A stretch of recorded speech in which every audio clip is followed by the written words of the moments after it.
and yeah, Empire needs this game to carry on in the series. This is Smock here, and joining me as always is On a Prayer, as well as we have a special guest caster. Fresh Pro is here as well for his awesome insight that will come with being part of Fnatic MSI. Obviously, he needs no introduction, but yeah, so Game 4, bands coming out. How you doing, On a Prayer? I am doing very well. Looking forward to this match. Little controversy over the servers, you know, between the US and European teams. It's always going to be an issue. So hopefully it won't interfere too much with the gameplay, but looking forward. Alright, Fresh, obviously you're very familiar playing against these teams. What do you expect to see from this matchup? Well, I'm not quite sure since I missed the first 3 games played since I was playing against SK. So usually we see kind of some standout picks from Emperor like Devourer and stuff like that. I'm not. Did he go Devourer one of the games? Yeah, in the last game. Oh, if they did good on it, then. Oh, B-Kid did it? Damn.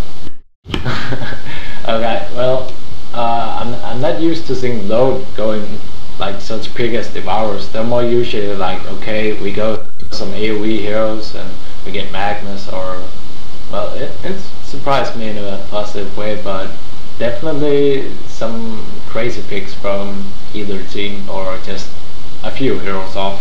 So a great matchup for sure.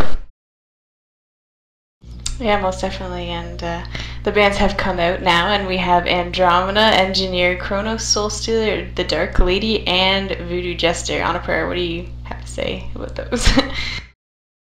Yeah, this time the Dark Lady was banned. A little interesting that she wasn't until now. But yeah, fairly standard. Voodoo Jester has not been allowed to be seen throughout any of these games. I guess it's too much. I kind of agree, I guess. Yeah, unsurprising bans, really. Yeah, for sure. And I guess we have Glacius and Witchslayer coming out now. Obviously, heroes that are picked every game and somewhat boring to watch, but that's okay because they make tri-lanes, I suppose, and Magnus as well, and we're waiting on Empire's picks here, but I don't know. Fresh, what do you think that Empire is going to run now that their Dark Lady pick is out of the picture? I didn't catch that last part, what you were saying, sorry. Are you like even listening at all? Yeah, I'm listening and all. Understand it. I asked what you thought Empire was going to go for since their Dark Lady pick is off the board. Well, as they've already showed, they got Dr. Repulsor and Hellbringer. That's a bit of a, I don't know, pick, but it is good though against Magnus Initiate, for example. But I'm not a fan of picking him up this early. That leaves out their star player of a tri-lane or whatever you can say, which is usually a melee hero going for late game carry.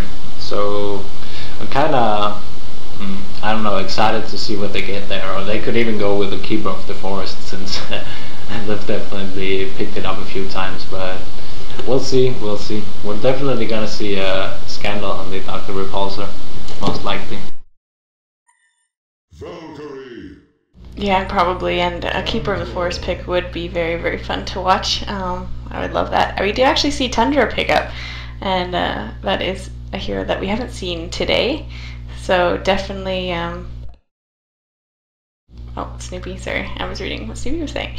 Definitely something new that we get to watch Tundra play, and Valkyrie picked up as well. So do you think that Tundra's going to be in that tri-lane, or they're going to pick up someone else? I guess they'll probably go for another solo for their last pick. Me? I don't know. Any one of you. Okay, well, I'm not sure, because, you know, Emperor, they can always surprise me. Every single time I'm like, okay, I figured them out, they're gonna do for this when they go that, and that when think of this, but somehow I'm always wrong. They surprise me every single time, and that's why I like them so much. And if I were to come with a guess, they could get a behemoth to try and get Witch Slayer? No, Tempest, obviously. Yeah. I don't even know why I'm bothering to guess, but oh, we're actually gonna save PV on Dr. Repulsor. He's always a player you want to watch because he's always doing awesome stuff. But we'll look at their lanes. I think they're gonna run Flint on the tri-lane, and possibly I've heard they went half quad lane in the first game or something. Yeah, they had the Tempest there in the forest, and they had the tri-lane in the bottom. It was very, very interesting to watch, and it worked out quite well for them. So maybe they're looking to run it again. And we get to see Pharaoh, who is my favorite hero, and so I'm extremely excited for that. And yeah, we have the Hellborn lineup now.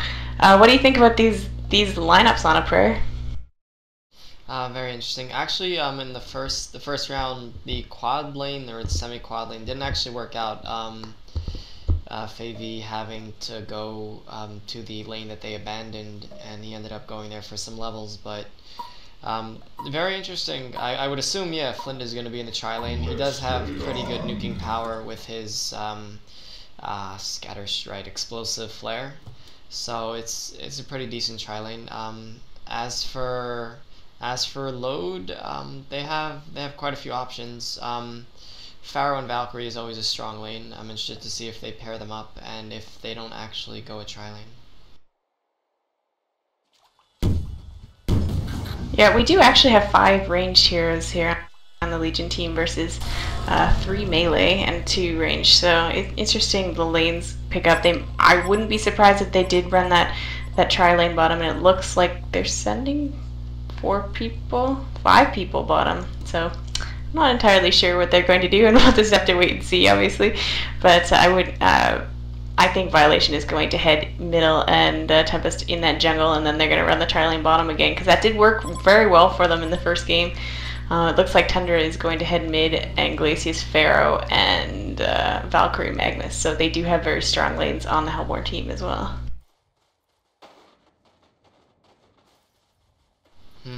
The setup's actually pretty interesting. If anything, I would have expected the Valkyrie and the Pharaoh to go together. But maybe they want to split up the farm between the Pharaoh and the Valkyries. They don't want to have them compete. But definitely it would have been a stronger lane. I don't know, maybe Fresh can explain why they ended up going with these lanes. Well, it's you know Pharaoh. Sometimes he can use really early farm. Sometimes he can. In this case, he could maybe want him when he sent it with Glacius to get like okay farm and maybe go for an early Codex or something. Well, at least I would expect would be the best. And when you look at their lineup, they don't have any carry heroes, so they would kind of have to rely if this goes on to very late game, they would have to rely on a super farm Valkyrie, because that's pretty much the best DPS output I can see for this team. And when you compare it to the Legion's team, Dr. Repulsor, Flint, that's not really that good. But actually, oh wow, Lean picks up a Bloodlust kill in the bottom forest, and they took out Glacius. He was kind of running alone. That Pharaoh didn't even bother to come help him with mummies or something. He messed up his by the side. Oh boy. Yeah, he messed up his ward there, unfortunately, as Snoopy pointed out. Pugdix actually dropped it off the side of the cliff, and so he can't actually see that top of the cliff there, which is very unfortunate at the beginning of the game, and that probably would have helped him see that there were 3 Legion heroes there coming to gank him, so he did not escape with his life in that situation, and that's going to be the early Bloodlust kill right there. I'm really surprised actually that Load didn't see it coming, I don't know if they didn't run tri-lane in any of the games. I know Quad Lane won, but at the game where the game is right now, you should kind of expect people to go tri-lane at the easy part, so I'm a bit disappointed there. Yeah, I think the lack of vision threw them off a little. I think he went to put the neutral